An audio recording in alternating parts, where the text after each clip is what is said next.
RAB ১০-এর পৃথক অভিযানে আনুমানিক ৩৫ লাখ টাকা মূল্যমানের ১,০২১ বোতল ফেন্সিডিল এবং ৬.৫ কেজি গাঁজাসহ ৬ জন কুখ্যাত মাদক ব্যবসায়ীকে গ্রেপ্তার করেছে র‍্যাব ১০-এর একটি আভিযানিক দল। এ সময় মাদক বহনে ব্যবহৃত ২টি মাইক্রোবাস ও একটি ইজি বাইক জব্দ করা হয়।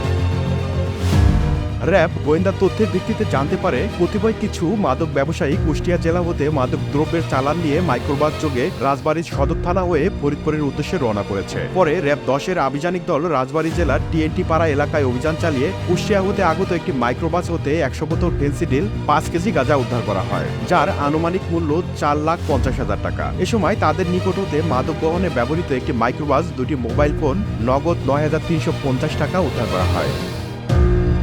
অন্যদিকে র‍্যাব ১০-এর আরেকটি আভিযানিক দল ফরিদপুর ভাঙ্গা মহাসড়কে ব্রাহ্মণকান্দা এলাকায় একটি মাইক্রোবাস ও মাইক্রোবাসের পাশে থাকা একটি ইজি বাইক সহ ৪ জন ব্যক্তিকে আটক করে গাড়িতে থাকা ৯২১ বোতল ফেন্সিডিল ও ১.৫ কেজি গাঁজা উদ্ধার করে র‍্যাব, যার আনুমানিক বাজার মূল্য ২৯ লাখ টাকা। প্রাথমিক জিজ্ঞাসাবাদে জানা যায় গ্রেপ্তারকৃত আসামিরা পেশাদার মাদক ব্যবসায়ী।